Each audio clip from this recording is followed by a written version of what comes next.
Mesdames, Messieurs, bonjour. Il se trouve que pour de très mauvaises raisons, j'ai été préempté comme président de ce jury d'HDR. Je m'en réjouis bien sûr, en raison évidemment de l'estime que j'ai pour l'impétrance. Je m'autorise encore à l'appeler ainsi pendant quelques heures. Donc nous nous sommes réunis, soit ici même, soit par visioconférence pour notre collègue de Florence, pour la soutenance d'habilitation à diriger les recherches de Xavier Caïna, avec comme sujet de son mémoire originale, mais qui ne résume pas évidemment l'ensemble des travaux qui sont les siens et qui font l'objet de la validation de cet après-midi, les politiques territoriales du religieux, médiation catholique en Europe du Sud. Donc, classiquement, la soutenance va se dérouler de la manière suivante. Nous allons dans un premier temps entendre évidemment le propos introductif de Xavier, après quoi, de manière tout à fait spécifique à la situation technique qui est la nôtre, nous donnerons la parole à Daniela Della Porta qui est derrière nous, qui nous écoute, qui nous entend. Puis nous reprendrons le rythme normal, classique de la soutenance avec les deux évaluateurs dans l'ordre Olivier et Philippe, puis notre collègue. Et Andy, évidemment, ayant parlé en premier, j'ai oublié de le dire, mais dès que Della Porta aura terminé, tu interviendras. Et moi, je me contenterai de dire que tout est allé très très bien, puisque l'heure sera probablement acquise. Je précise, je crois que tout le monde le sait, que pour des raisons liées à des contraintes du temps, il nous faudra avoir terminé vers 17h, donc ce qui veut dire qu'il nous faut le temps de la délibération. Il nous amène évidemment à limiter le temps de parole des uns, des unes et des autres à 15 minutes, en sachant que, évidemment, après chaque intervention, Xavier disposera d'une dizaine de minutes, s'il le souhaite, pour répondre. Donc, sans plus tarder, il est presque 14h, je pense que tu peux te sentir autorisé.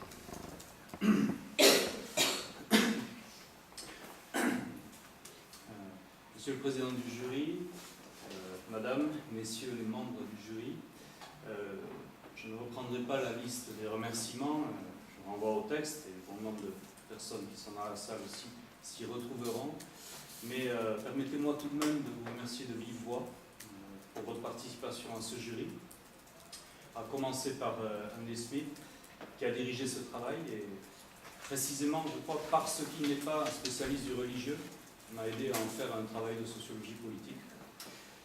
Des remerciements particuliers à Donatella Della Porta, je ne sais pas si on l'a perdu.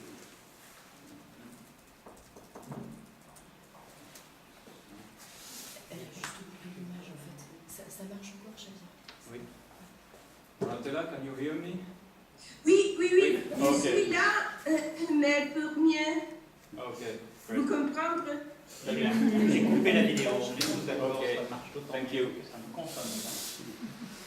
Donc, des remerciements précisément particuliers à Donatella Della Porta et à Olivier Roy pour leur soutien lors du séjour de 2 ans à l'IUI de Florence, qui a été un séjour qui est le socle de ce travail, en grande partie. Merci enfin à José-Ramon Mengoechea, Yves Deloy et Philippe Portier pour avoir consacré du temps précieux et de l'énergie à la lecture de ce travail.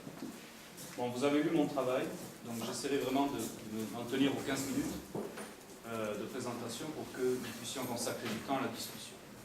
Alors, dans la préparation de ce dossier d'HDR, j'ai suivi un format classique, à savoir un premier volume de synthèse des travaux effectués depuis la thèse, que j'ai soutenu il y a 15 ans, presque jour pour jour, et un second volume qui constitue un manuscrit, dans mon idée, destiné à devenir un ouvrage.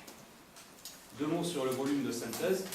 Comme vous avez pu le constater, j'ai essayé de redonner un peu de cohérence a posteriori, un parcours autour d'une thématique générale qui est celle des mobilisations territoriales de la société civile en Europe du Sud et qui se décline lui-même en 3 axes: les mobilisations de la société civile religieuse et catholique spécifiquement, les mobilisations économiques et plus précisément celles relevant de l'économie sociale et solidaire, et puis une approche plus d'anthropologie historique, des répertoires d'action collective et des formes d'appartenance. il y a certes un côté bricolage dans cette reconstruction, mais en tout cas, moi, c'est un premier exercice qui me sera utile pour préparer les choix à venir. On peut revenir sur ce parcours dans la discussion. Mais le cœur du dossier, à mon sens, c'est plutôt dans le tome 2, soit un manuscrit finalement intitulé « Les politiques territoriales du religieux, médiation catholique en Europe du Sud ». Je dis finalement intitulé parce que j'ai et nous avons hésité autour du titre de ce travail. Et je reviens d'abord sur cette question du titre, avant ensuite de rappeler brièvement mon hypothèse de travail, quelques résultats et quelques pistes de recherche.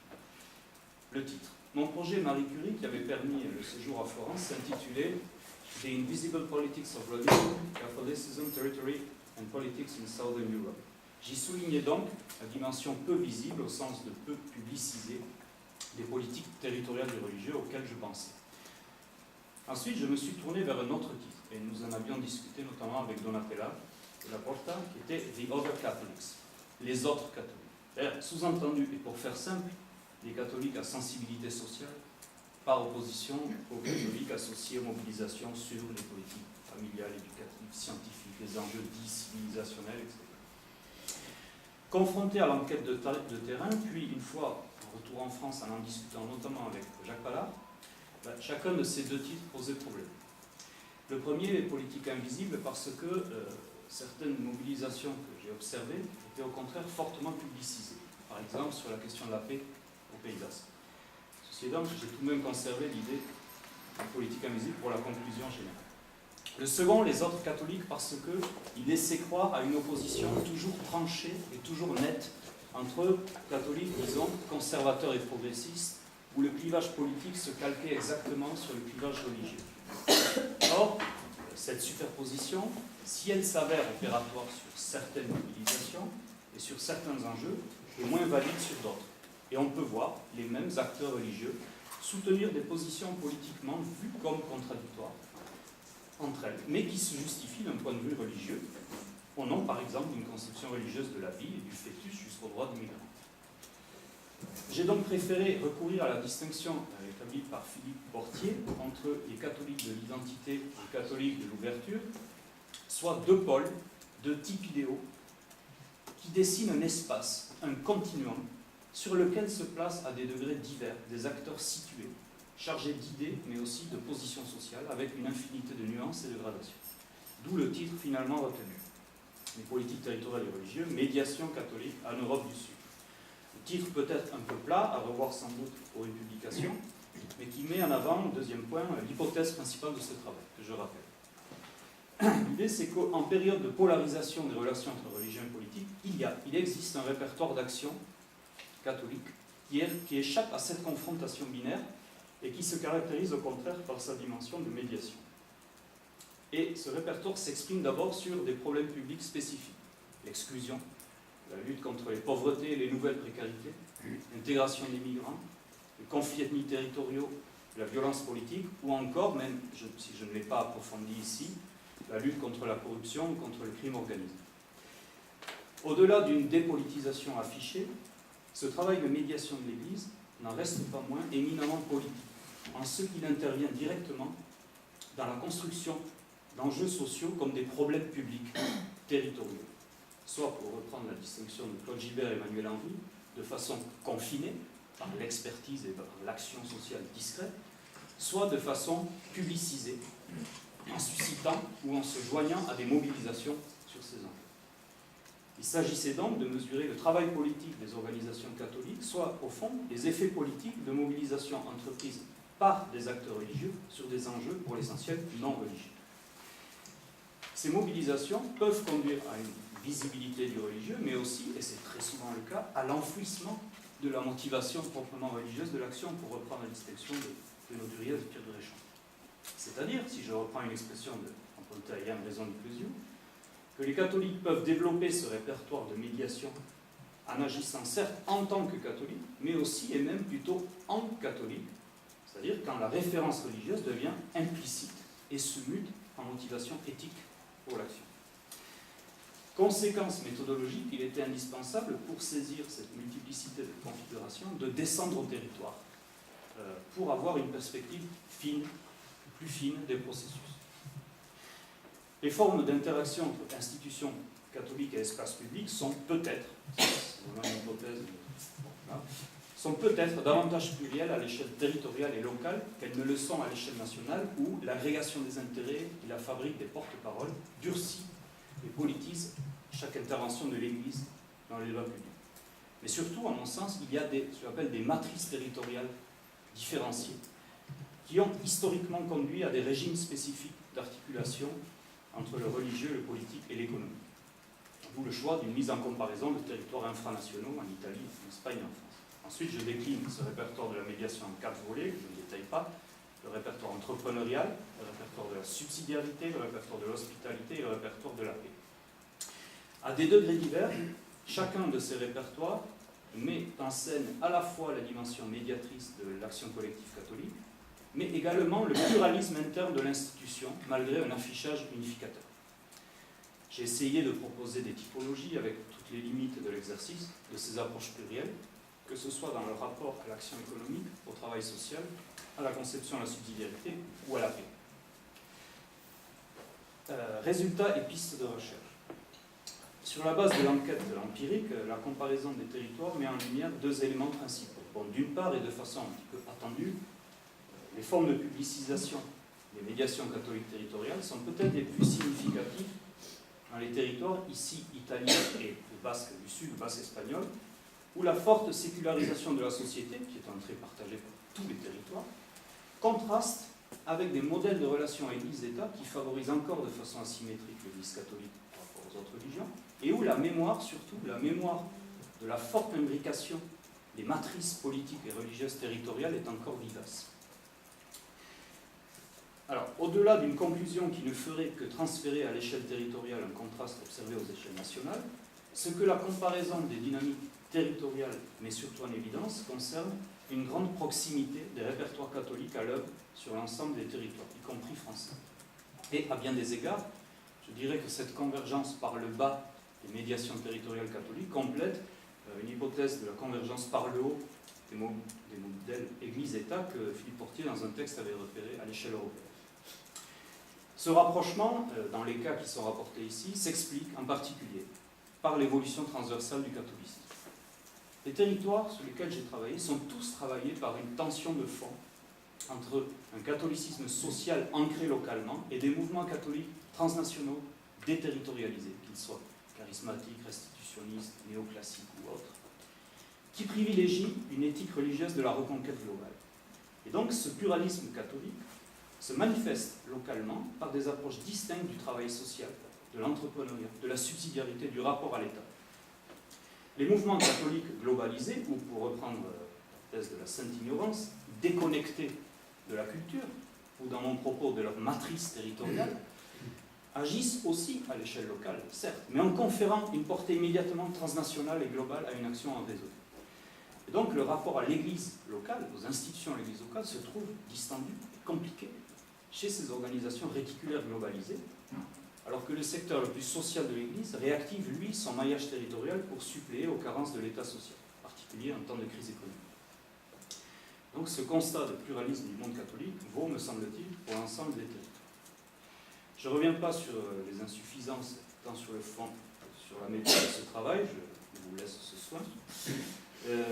Je préfère signaler, pour terminer, 4 pistes de recherche qui sont à peine amorcées ici et qui, à mon avis, mériteraient un approfondissement. Premièrement, les légitimations croisées du politique et du religieux. Le politique renvoyant autant à la sphère des politiques publiques qu'à celle des mouvements sociaux, qu'ils soient offensifs ou défensifs. Deuxièmement, les effets du nouveau pluralisme religieux sur le répertoire catholique de la médiation.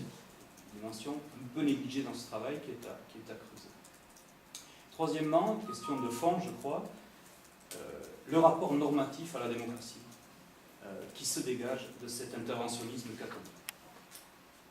Et au fond, je ne l'ai pas écrit, mais je lance cette hypothèse, me semble-t-il, autant les catholiques de l'identité que ceux de l'ouverture, quel que soit l'enjeu, font montre d'une attitude critique et réservée vis-à-vis des approches purement procédurales ou majoritaires de la démocratie.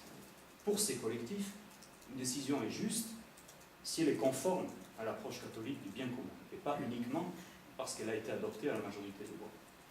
Donc il y a cet intransigeantisme catholique, au sens d'Émile Poulain, peut conduire à des positions politiques très contrastées, qui ne vont pas que dans un sens, ou pour parler comme Howard Baker, aux croisades morales les plus variées, mais avec toujours l'idée du refus de transiger sur certaines valeurs. Et au terme d'un apparent paradoxe, à mon avis, même le répertoire de la médiation porte la trace de cet intransigeantisme, mais fondé sur des valeurs de solidarité, d'hospitalité, de paix. La question étant alors de savoir ce que devient le référentiel ou l'ADN proprement religieux dans la référence à ces valeurs. C'est un point très classique, mais qui est à creuser. Et on peut dès lors se demander, quatrième piste, si la réorientation de l'action collective catholique que j'ai observée dans mon cas beaucoup vers la sphère socio-économique, et notamment vers l'économie sociale, ne résulte pas d'une certaine difficulté de cette nébuleuse catholique à avoir prise sur une sphère politique depuis l'effondrement des matrices politico-religieuses qui avaient longtemps clivé et structuré les territoires en question. Vous me permettrez de conclure par un mot personnel de remerciement vers ma famille, et tout particulièrement mon épouse, parce que quand j'étais plongé dans la rédaction de l'HDR, notre vie a connu un grand bouleversement. Et voilà, Vienne m'a permis de m'aménager des espaces de sérénité pour pouvoir boucler ce travail. Voilà, je la remercie. Merci, merci beaucoup. Merci plus encore d'avoir fait gagner 1 minute au jury. Alors, je ne veux pas être trop bavard, parce que je vais en faire 4. Donc sans plus tarder, hein, si Donatella le veut bien, nous allons l'écouter dès maintenant. Okay. Can you hear me well? Yes, yes, perfect. Okay. First of all, I want to congratulate Xavier. I enjoyed very, very much reading his thesis, even though I was already familiar with his work. I think that in writing the dissertation, he really tried to use very sophisticated empirical evidences, putting them within a very sophisticated theoretical framework. And so I've learned from the data, I've learned from the empirical part of the research, but also a lot from the theoretical point of view. To a certain extent, our encounter was related to some contingency. Xavier, when he came to Florence, was supposed to work with my dear colleague Michael Keating, but Michael was leaving, and I was very glad that he decided to come to Cosmos. But in the very beginning, the theoretical linkages between his work and social movement studies was still to be built. And I've seen on several occasions how fruitful this contingency was, I think, for both of us and for the Cosmos, the Center on Social Movement Studies as well. And one of the reasons why it was such a fortunate occasion has to do a lot with Xavier's quality that we learned to appreciate a lot. So his capacity to exploit occasions, learning, and trying at the same time to help the others in understanding the linkages between their own work and his work. So it was a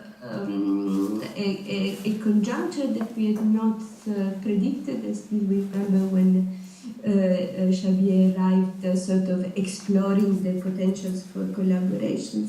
But when he left, we had, I think, made a long journey together. So this availability by Xavier to cross-fertilize with other fields of research has helped us for sure a lot. Another more structural, objective reasons why I think the experience was so positive has also to do with the fields of their research. Social movement studies have empirically a lot to do with religious groups of the different types that Xavier maps in the theoretical part of his work. But from the theoretical point of view, there has been very little attempt to investigate the connections between sociology of religion and sociology of social movements. And when there were some connections done, it was more with sort of religious sects, religious minorities. So on the one hand, there was the awareness that social movements, as in part voluntary type of associations, always host a large component of people with religious commitment. But on the other hand, this was disregarded, not reflected upon very much. And in these directions, I think that the very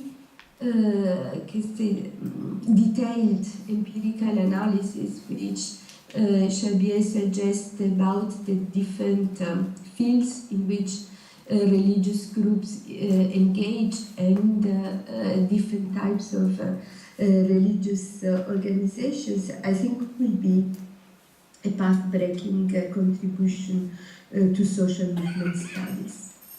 I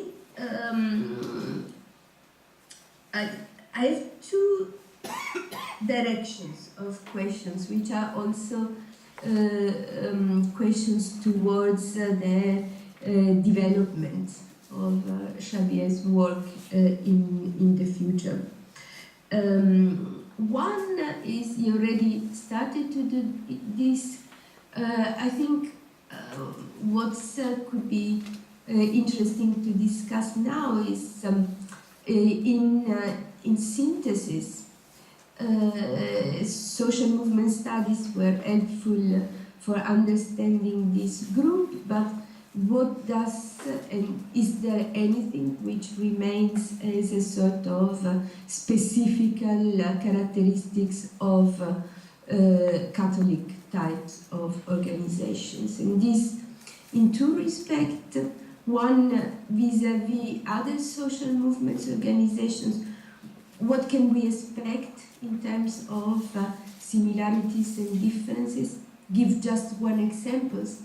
Even once when Xavier was in Florence, joking on the type of groups he was analyzing, we said the research is on the good type of Catholic organizations.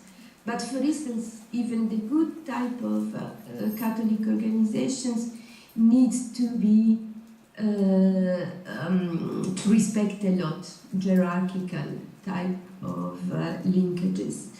And so that this could be a difference, a significant difference with social movements organizations in other areas which are instead much more horizontally oriented. And I've seen, looking at the path of religious groups in the global justice movements, for instance, that these hierarchical connections plays a very strong role. So groups that have been in 2001, 2002 very near to progressive social movements were very soon put again under the control of the church.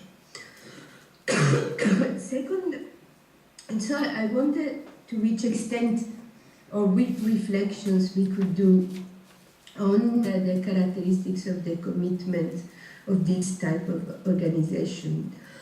The other type of questions, I think a bit related with this, is referring to the concept of political opportunities in social movement studies.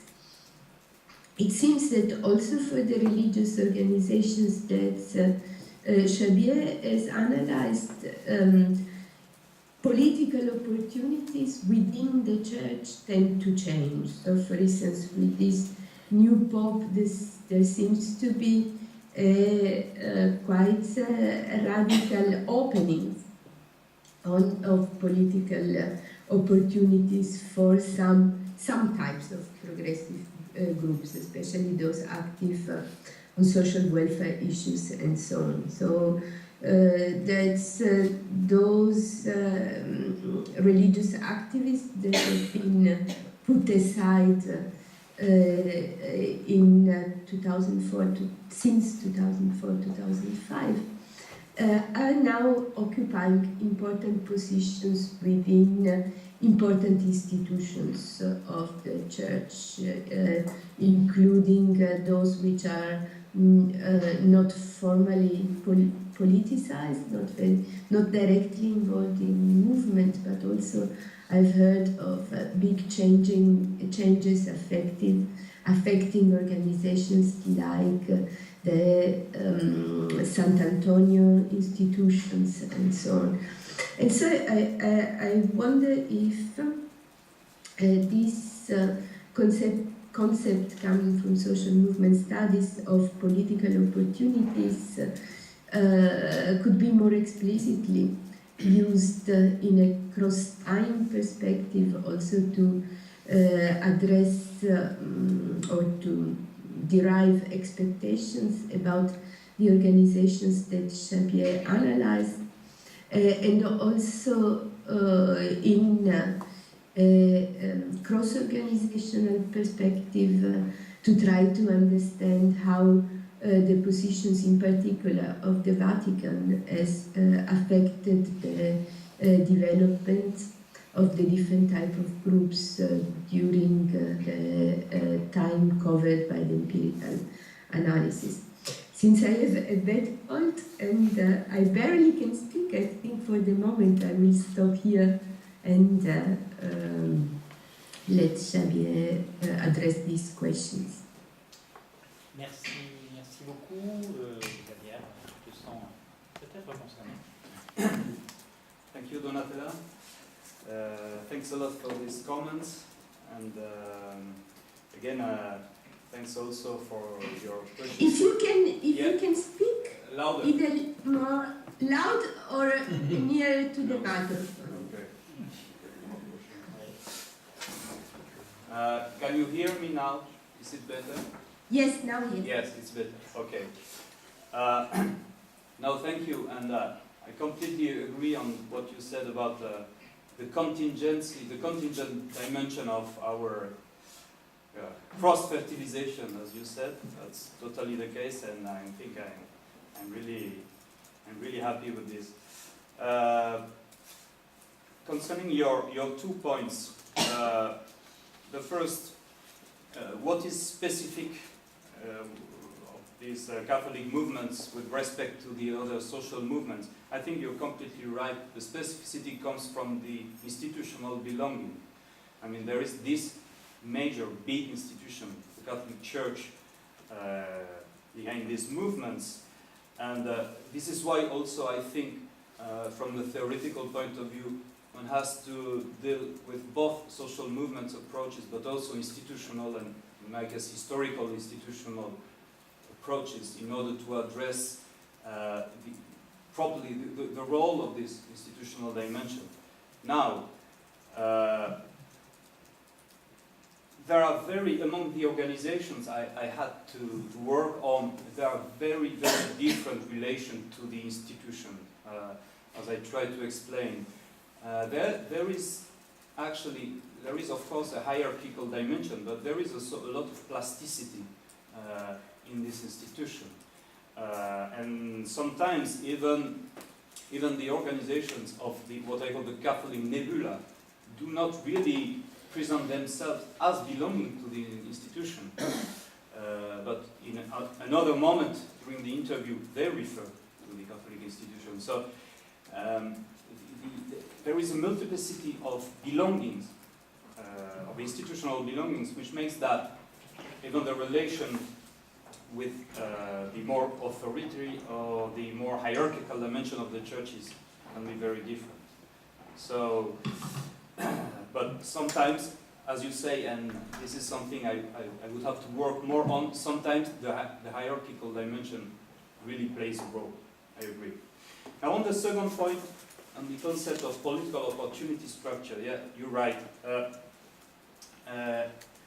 I have to use it more I think I have to use, as I did, as you said, a sort of theoretical mix between social movement studies and institutional approaches. Then, of course, both theoretical blocks are in a sense lacking some important conceptual reference, and this one is one of them. I need to address that most explicitly, and I think both internally and externally, in the political opportunity structure on the political dimension, but also within the church. And within the church, yeah, you're right. With this Pope, there is a tend to change sort of what we call a radical opening on certain issues.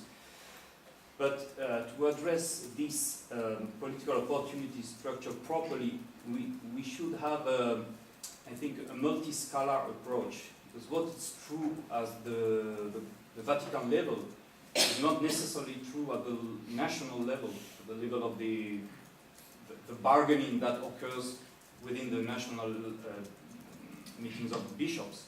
And at the local level, territorial level, we have also different situations, especially if the local bishops were appointed during the former Pope. So yes, completely agree. The political opportunity structure is is something I need to address more clearly, but with a multiscalar approach. Merci beaucoup. Nous allons donc poursuivre en donnant la parole, je l'ai oublié, mon excuse secondaire, à Andy Smith, donc, qui était le garant, c'est le terme postmoderne, directeur de cette HDR. Andy, à toi. Merci beaucoup. Donc, je suis plus que content de voir cette HDR arriver en soutenance. D'ailleurs, je crois que le mot juste est que je suis fier, honoré d'avoir accompagné Shabir dans ce bout de voyage qui a mené jusqu'à aujourd'hui. Donc, comme mon rôle, me semble-t-il, est un peu de mettre en scène une partie de la soutenance, moi je vais me tenir plutôt à parler un petit peu de Shabir au quotidien, de Shabir dans son écosystème, pour mettre vraiment en lumière 4 facettes de son travail qui fait que vraiment, pour vraiment justifier le fait d'être aussi honoré aujourd'hui. Donc premièrement, pour moi, Shabir c'est un vrai chercheur. Un vrai chercheur, cette expression est vite dit, mais pour moi, il y a au moins 3 traits qui sont essentiels. Premièrement, il a une logique d'action de projet de recherche. Non seulement il les monte, il les fait financer, et surtout il les effectue et il les valorise. Et donc ça transparaît dans son activité quotidienne, et plus généralement, j'ai envie de dire. Deuxièmement, et de manière tout aussi importante, c'est un enquêteur. J'ai pu expérimenter ça en direct avec lui dans une enquête sur l'industrie vitivinicole, où on a fait des entretiens ensemble en Aquitaine, à Madrid, dans le Rioja, et effectivement, donc je peux témoigner vraiment de l'intérieur de sa capacité à la fois d'organiser l'enquête, mais aussi de faire des entretiens. Je peux témoigner moins de ça, mais je sais que c'est quelqu'un qui travaille dans les archives de manière très sérieuse, il fait de l'analyse documentaire. Donc, bref, c'est quelqu'un qui a toutes les compétences d'un vrai chercheur, mais aussi l'acharnement qu'il faut pour accéder aux sources, aux personnes à qui on doit accéder si on veut vraiment toucher le cœur du sujet qu'on traite. Et puis troisièmement, il sait écrire et publier. Toujours une analyse fine. Lorsqu'il attaque un adversaire scientifique, il le fait poliment mais fermement. Et loin de lui d'accepter des idées reçues et des analyses trop rapides. Donc un vrai chercheur. Mais deuxièmement, c'est aussi un vrai collègue. Il est toujours disponible pour son laboratoire, au conseil de laboratoire, responsable de notre revue en ligne des cahiers du CED, disponible pour les doctorants. D'ailleurs, il dirige déjà des thèses, on ne devrait pas le dire, mais il les dirige. Bien sûr, les mémoires. Un enseignant à Bordeaux et bien souvent ailleurs, peut-être plus souvent ailleurs d'ailleurs. Donc c'est à nous de le récupérer. Et puis, il faut rajouter qu'il est également un musicien hors pair, pour les collègues de temps en temps, pas assez, et par moments pour les étudiants aussi. Donc je pense qu'il faut aussi rajouter cette corde-là à son arc. Troisièmement, c'est un vrai comparatiste. D'abord, on le sait, ça se sait, je pense, j'espère en tout cas qu'il est polyglotte. Il maîtrise, à mon avis, parfaitement, mais il ne va pas le dire comme ça, le basque, le français, l'espagnol, l'anglais et l'italien, donc c'est 5 langues. Plus il paraît qu'il parle un peu en portugais. À mon avis, il pourrait très facilement se débrouiller à Lisbonne, mais il ne va pas le dire comme ça. En plus de ça, c'est quelqu'un qui il apprend pas simplement des langues, il apprend à connaître les espaces politiques. Donc c'est quelqu'un qui travaille sur les politiques. Et ce n'est pas toujours le cas, loin s'en faut. C'est-à-dire pas que des systèmes politiques, mais aussi leur structuration socio-économique et culturelle. C'est ça qui l'intéresse, me semble-t-il. Alors concernant la comparaison, pour parler comme Centerfield, c'est quelqu'un qui fait travailler la comparaison. Il ne se contente pas de juxtaposer des monographies. Et on voit bien dans ses travaux, et à cause de ses compétences, on voit tous les prolongements possibles, s'il le veut, et si sa famille le veut bien, en Amérique latine, en Afrique, en Irlande, que sais-je. Je pense que le monde est vraiment ouvert à lui, mais le monde est ouvert à lui parce qu'il a fait la démarche pour l'ouvrir. Donc, à nouveau, c'est quelque chose qui, à mon sens, doit vraiment être souligné. Et puis, dernière remarque, dernier commentaire, je pense qu'on a face devant nous, je le sais, une vraie HDR. C'est-à-dire, on voit qu'il y a des composantes essentielles. Premièrement, une accumulation de travaux. C'est vraiment un euphémisme, parce qu'on est plutôt face à une véritable montagne. Chabir, je pense que la chose la plus difficile pour Chabir en confectionnant cette HDR, c'était de faire le tri entre ses écrits à mettre dans le volume 1. Deuxièmement, il a fait une note de synthèse qui démontre une vraie capacité de réflexivité par rapport à son parcours de recherche, mais aussi par rapport au métier de chercheur. On y retrouve ses apports, ses errements. Il parle peut-être trop de ses errements et pas assez de ses apports, mais tout est là et il est tout à fait conscient de ce qu'il fait et pourquoi il le fait. Et puis dernièrement, et là je vais vraiment en dire très peu, sur le manuscrit original, qui propose au jury et plus largement à la communauté scientifique. Pour moi, vous le savez, je suis vraiment ignare en ce qui concerne la religion, mais j'ai beaucoup appris au cours de la préparation de ce travail et du point de vue qui est le mien, je trouve qu'il a maintenu vraiment une posture de politiste tout le long de ce travail, notamment en combinant l'analyse néo-institutionnaliste et des outils de la sociologie de l'action publique, notamment tels qu'on la pratique en France. Donc, normalement, quelqu'un qui est dans ma position ne pose pas de questions. Je vais simplement partager avec vous la question qui me vient à l'esprit quand je pense à ce travail. Ça concerne les valeurs, les valeurs et les institutions. Je pense que Chabir et moi, on partage un grand intérêt pour ce sujet. Donc, si j'avais à formuler ça sous forme de question, ça serait, d'après toi, Chabir, dans ce qui concerne l'Église catholique, quelles sont, au fond, les hiérarchisations de valeurs qui te semblent les plus intéressantes à aborder de près lorsque tu regardes le travail politique fait au sein et autour de l'Église? C'est peut-être pas forcément une question pour aujourd'hui, parce que le temps y compter, mais j'espère qu'au cours des années à venir, on aura l'occasion d'échanger là-dessus maintes fois. Très bien, si tu veux tenter d'esquisser une réponse à cette perspective. Non, simplement, d'abord, merci pour Philippe. Je répète que nos échanges pour moi ont été très profitables, notamment sur l'écriture et la réécriture de l'introduction, et parce que, au fond, ça m'a obligé, de discuter avec toi, m'a obligé à me positionner un petit peu dans la littérature, de lire des choses que je n'aurais pas lues, sur religion politique de façon générale, mais qui, au fond,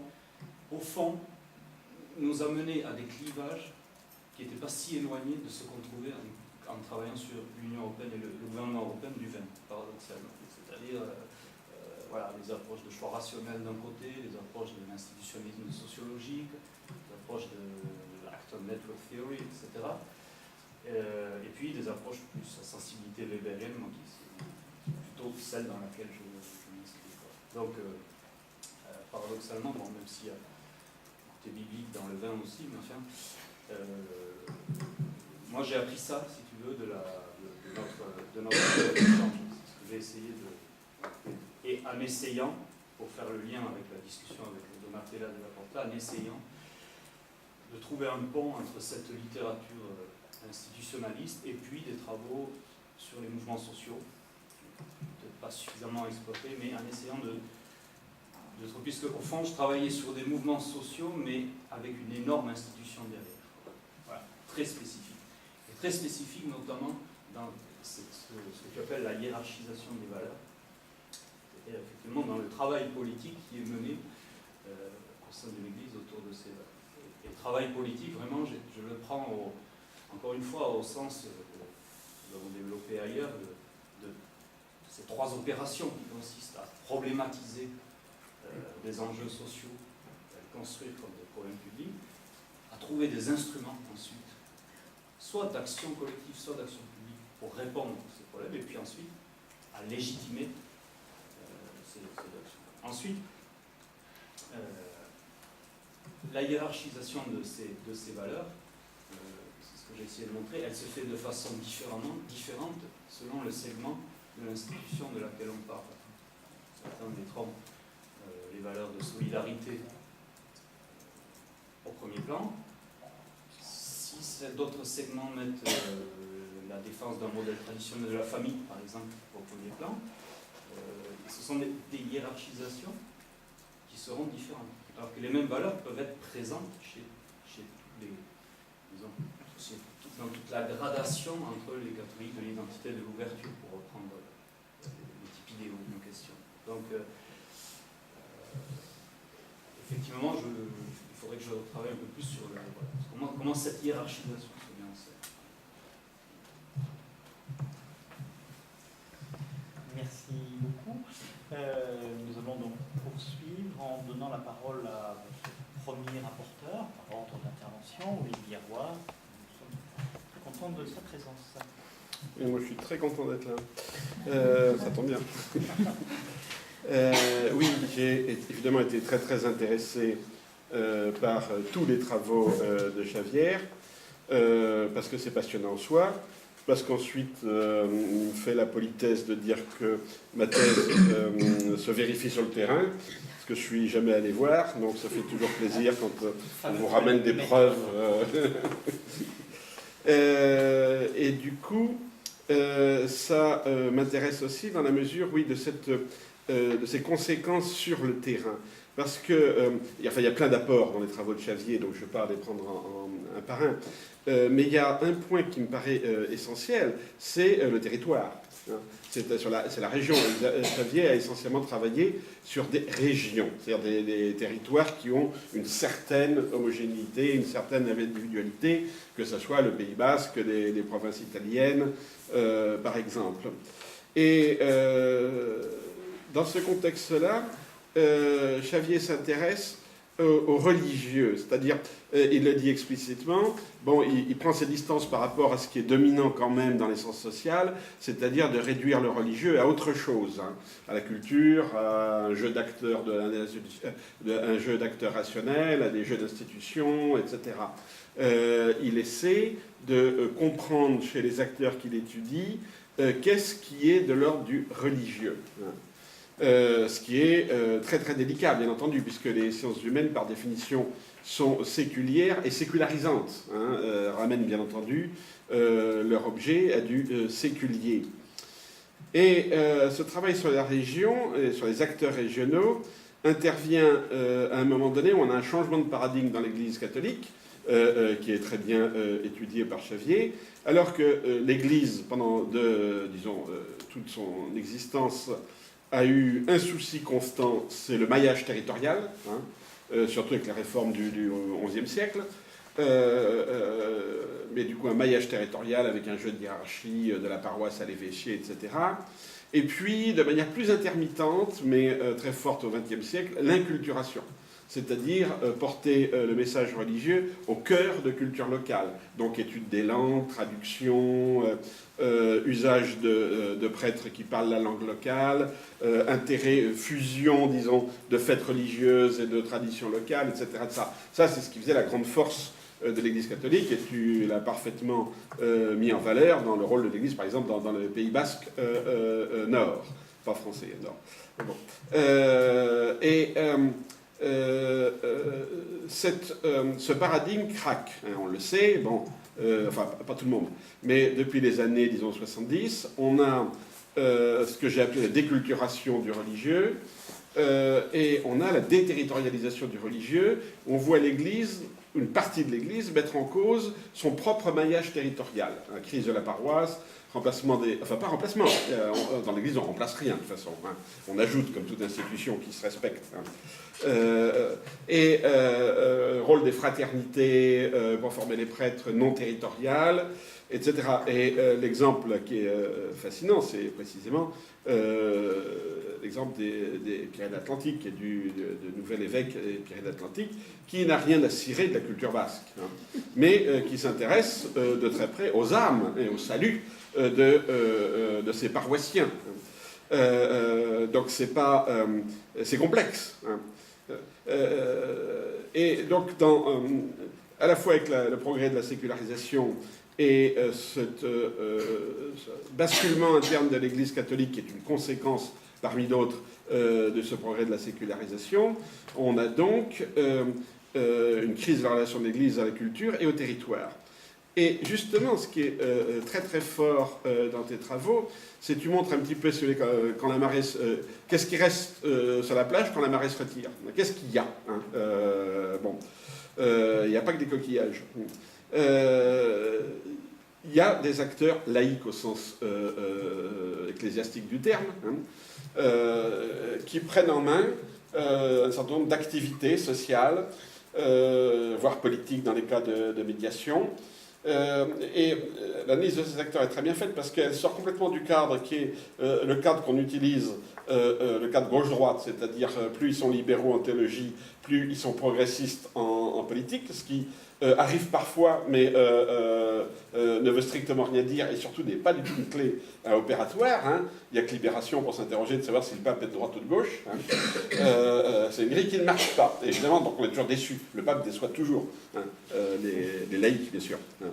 Et les autres aussi, d'ailleurs. Donc c'est ces réseaux d'acteurs individuels qui se réclament d'une tradition catholique et ce maintien d'une pratique rituelle catholique locale. Hein. Et c'est ça là, qui m'intéresse, parce que j'aimerais bien les mettre dans une perspective temporelle. Qu'est-ce que c'est, hein? Est-ce que c'est de la transition? Est-ce que c'est une pérennisation d'une présence catholique dans un contexte de déterritorialisation? Est-ce que c'est une folklorisation? Comment penser cette permanence? Parce qu'il y a une chose, par exemple, qui est très intéressante. On voit que l'Église, comme institution cléricale, abandonne toute une série de territoires. on voit qu'il y a des acteurs qui reprennent cette action territoriale, qui sont de culture catholique, de formation catholique. Mais eux, ils sont passés, ils ont connu l'institution cléricale. Enfin, si je me trompe, corrigez-moi. Ils ont été dans les écoles catholiques, et éventuellement il y a des défroqués parmi eux, etc. Ils ont une culture catholique. Bon. Et ils maintiennent donc une éthique chrétienne dans des pratiques sociales et politiques locales. Mais s'il n'y a plus cette présence institutionnelle de l'Église, si leurs enfants ne vont pas dans des écoles religieuses, ou des écoles religieuses, on a une vraie formation religieuse, bien sûr, qu'est-ce qui va se passer? Est-ce que ces gens-là, dans le fond, c'est juste l'arrière-garde, hein, après le départ de l'Église, si j'ose dire? Et là, le Québec serait intéressant, parce que je doute fort qu'aujourd'hui, au Québec, on a une génération de gens avec une éthique catholique. Hein. Je crois... Enfin, encore une fois, tout ça, c'est des questions que je laisse parfaitement ouvertes. Hein. J'en sais rien. Mais j'ai l'impression qu'on est effectivement dans le post-catholicisme de ce côté-là. Et d'autre part, c'est un peu ce retrait de l'Église comme institution laisse la place à la prise en main par des acteurs locaux de pratiques religieuses. Là, les exemples que tu donnes en Italie sont tout à fait passionnants, où on pratique, dans le fond, des formes de culte sans avoir besoin du prêtre. Hein. Ce qui crée des tensions croissantes. Ce qui pouvait fonctionner dans un cadre où l'Église acceptait la christianisation de culture locale et acceptait, disons, des moments de déconnexion, à condition qu'on revienne dans le pli à la messe suivante. Donc on acceptait des fêtes un peu bizarres, mais où, bon, voilà, les gens font la fête 3 jours, puis après ils reprennent le chemin de la messe, hein, et du confessionnel surtout. Mais aujourd'hui, qui ne vont plus au confessionnel. Hein. Comment ça se maintient?